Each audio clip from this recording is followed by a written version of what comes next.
Topic चल रहा था और शिक्षण विधियों के अंदर हमने अभी तक जो भी क्लियर किया है वो हमने यहाँ पे व्याकरण की शिक्षण विधियाँ क्लियर कर ली है। उसके बाद हमने यहाँ पे गद्य की शिक्षण विधियाँ क्लियर कर दी है। उसके बाद हमने पद्य की शिक्षण विधियाँ क्लियर कर दी है। उसके बाद हमने यहाँ पे वाचन की क्लियर की और आज हम यहाँ पे देखने वाले हैं लेखन की शिक्षण विधियाँ। अब देखिए, लेखन की शिक्षण विधियाँ पढ़ने से पहले आपने देखा था कि वाचन का जो शाब्दिक अर्थ होता था वो होता था बोलना। उसी के तरीके से लेखन का शाब्दिक अर्थ की बात करूंगा तो मतलब आपको पता चल गया होगा कि इसका मतलब क्या होगा, लिखना। अब देखिए, बात करते हैं यहाँ पे शिक्षण विधियों के अंदर। तो शिक्षण विधियों के अंदर हम सबसे पहली जो शिक्षण विधियाँ देखी थी वो व्याकरण की देखी थी और इस तरीके से हमने काफी शिक्षण विधियों को क्लियर किया है। अब इस वीडियो के अंदर हम देखने वाले यहाँ पे शिक्षण विधियाँ और वो जो होने वाली है आज हमारी इस टॉपिक के अंदर लेखन की शिक्षण विधियां होने वाली है। लेखन का नाम सुनते ही आपको पता चल गया होगा कि लेखन का मतलब होता है लिखना। अब यहाँ पे लिखने पर बल दिया जाएगा। बालक को लिखना आना चाहिए। कैसा आना चाहिए? शुद्ध लिखना आना चाहिए। बालक जब लिखेगा तो वर्तनी में गलती नहीं हो। बालक लिखे, शुद्ध लिखे। ठीक है, बालक यदि सुन के भी लिखता है तो शुद्ध लिख सके, अपने विचार अभिव्यक्त कर सके। ये सभी जो भी बातें हैं वो इस लेखन के अंदर आती है। सबसे पहले आइए चलते हैं इस बालक के ऊपर और हम देखते हैं कि लेखन का शाब्दिक अर्थ क्या होता है। तो देखिए, बालकों को लिखना सिखाना ही लेखन की क्या है, लेखन शिक्षण कहलाता है। यदि बालक को लिखना सिखाते हैं तो लिखना सिखाना ही यहाँ पे क्या कहलाता है, लेखन शिक्षण कहलाता है। तो देखिए, यहाँ पे लिखने पे बल दिया जाएगा और लेखन शिक्षण विधियों के अंदर भी यही विधियां यही कहेगी कि बालक को अच्छी तरीके से लिखना आए। तो बात करते हैं यहाँ पे बालक के उद्देश्य क्या होने चाहिए, क्योंकि बालकों का शाब्दिक अर्थ तो आपको पता चला कि लेखन का शाब्दिक अर्थ होता है लिखना। और बात करते हैं उद्देश्य क्या हो सकते हैं, तो उद्देश्य के अंदर पहला उद्देश्य की बात करूं तो बालक को कैसा लिखना आना चाहिए, तो बालक को शुद्ध लिखना आना चाहिए। बालक वर्तनी में गलती नहीं करे। बालक जब भी लिखे तो कैसा लिखे, एकदम शुद्ध लिखे। तो ये जो उद्देश्य है इसके अंदर पहला उद्देश्य कहता है कि बालक को शुद्ध लेखन कार्य करना आना चाहिए। दूसरा यहाँ पे देखते हैं तो यहाँ पे देख सकते हो बालक लिख कर क्या कर सके, अपने विचार जो है वो अभिव्यक्त कर सके। कल को यदि कुछ लिखना है, किसी ने टॉपिक दे दिया तो बालक उसको लिख सके, अभिव्यक्त कर सके, अपने विचार बता सके। इतना उसको सक्षम बनाना होता है इस शिक्षण के माध्यम से।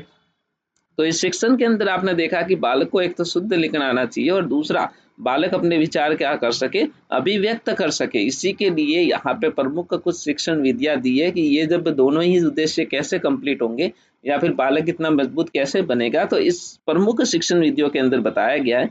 तो सबसे पहले यहाँ पे आती है श्रुत लेखन शिक्षण विधि।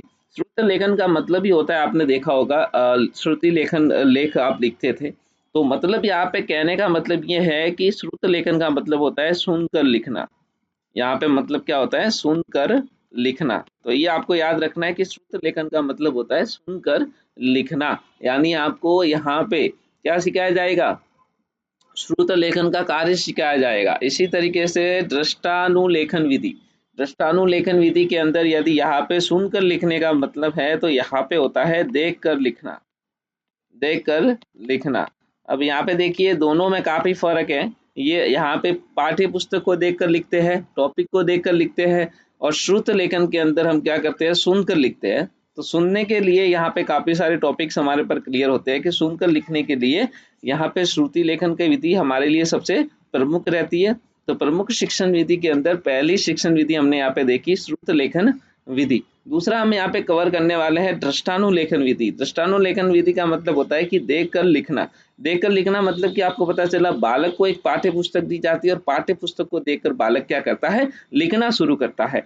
और आगे तीसरी विधि हम जो पढ़ेंगे वो है अक्षर स्वरूपानुकरण विधि।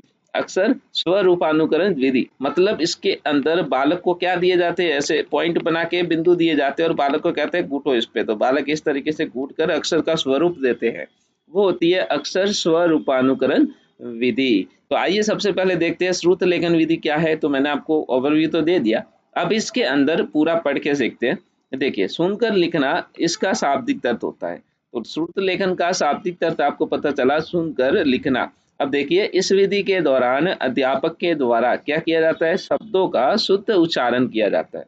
जब शिक्षक इसका उच्चारण करेगा तो कैसा करेगा, शुद्ध करेगा। और छात्र इन शब्दों को सुनकर इन शब्दों का क्या करता है, लेखन करता है। इन शब्दों को सुनकर क्या करता है, लेखन करता है। मतलब श्रुत लेखन के अंदर सुनकर लिखना होता है और इसके अंदर शिक्षक जो होता है वो क्या करता है, शुद्ध उच्चारण करता है और बालक उनको सुनकर क्या करते हैं, शब्दों को लिखना शुरू करते हैं। इसी की तरह शुद्ध श्रुत लेखन जो है वो हमेशा याद रखना, ये जो है वो वर्तनी सुधार के लिए प्रयोग की जाती है। तो आपको ये भी एक पॉइंट बना के रखना है कि याद रहेगा कि यह विधि बालकों के वर्तनी सुधार हेतु प्रयोग में क्या ली जाती है। जब बालकों को शुद्ध लिखना आएगा तो ग्रामर ऑटोमेटिकली क्या हो जाएगी, सही हो जाएगी। जब बालक को शुद्ध लिखना नहीं आएगा तो बालक कैसे प्रयास करेगा।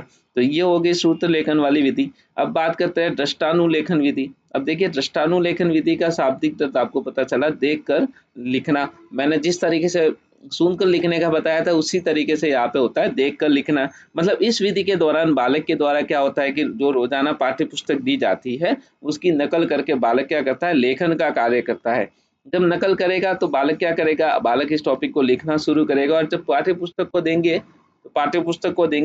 पुस्तक इसमें क्या करेगी, पाठ्य पुस्तक इसमें लेखन का कार्य करते हुए बालक इसके अंदर पूरा टॉपिक लिखेगा। आपको पता है हम लोगों ने भी काफी काम किए, कई पुस्तकों के अंदर हमने लिख कर काम किए हैं और हमारे पाठ्य पुस्तक दी जाती थी और पाठ्य पुस्तक के अंदर मान लो आपको पैराग्राफ दे दिया, क्वेश्चंस दे दिए या फिर आपको कोई यहाँ पे लिखने को गद्यांश दे दिया तो हम क्या करते थे, उसको देख कर लिखते थे। तो यही क्या है कि नकल करके लेखन कार्य किया जाता है, वो किसके अंदर किया जाता है, दृष्टानुलेखन के अंदर किया जाता है। तो उम्मीद है यहाँ तक आपका क्लियर हुआ होगा। तो दृष्टानुलेखन विधि और मैंने आपको श्रुत लेखन विधि यहाँ पे दो विधियों के बारे में यहाँ पे क्लियर किया है। अब हम लास्ट यहाँ पे विधि देखने वाले हैं जो हमारे पास रहने वाली है, अक्षर स्वरूपानुकरण विधि। ये हमारी लास्ट विधि है। अक्षर स्वरूपानुकरण विधि क्या कहती है कि पहले क्या होता था कि छोटे छोटे बच्चों को इस तरीके से डॉट बना के दे दिया जाता था और बच्चे क्या करते थे, बच्चे इसके ऊपर गूंथना स्टार्ट करते थे। हम लोगों ने भी देखा था कि बालक क्या करते थे, बालक को इस तरीके से कार्य दिया जाता और बालक इसके ऊपर घुटने का प्रयास किए जाते थे और बालक फिर जैसे ही इसके ऊपर घुटने का प्रयास करते थे तो वहां पे क्या बन जाता था, अक्षर का स्वरूप बन जाता था। और ये कार्य हमने यहाँ पे नर्सरी क्लास के अंदर या एलकेजी क्लास के अंदर भी देखा होगा। तो काफी बच्चों को इस तरीके से कार्य किया जाता था और यही छोटे छोटे बिंदु से क्या दिया जाता था, शब्दों का स्वरूप दिया जाता था, शब्दों का यहाँ पे स्वरूप दिया जाता था और बालक इस पे कार्य करते थे। तो आइए इस तरीके से यदि टॉपिक दिया जाता है या इस तरीके से यदि पढ़ाया जाता है तो वहां पे जो विधि निकल के आती है वो निकल के आती है अक्षर स्वरूपानुकरण विधि। और यहाँ पे क्या होता है इस विधि के अंदर, और यदि डीपली देखना है तो आप यहाँ पे देख सकते हो, इस नोट्स के अंदर कवर कर सकते हो अपन। इस विधि में अध्यापक के द्वारा छोटे छोटे बिंदुओं की क्या कीजिए सहायता से अक्षरों का स्वरूप बना दिया जाता है। जिस तरीके से मैंने आपको बताया कि छोटे छोटे बिंदु यहाँ पे दे दिए जाते थे और बालक इस पे कूट कर प्रयास करता था और इस तरीके से अक्षर सिखाए जाते थे।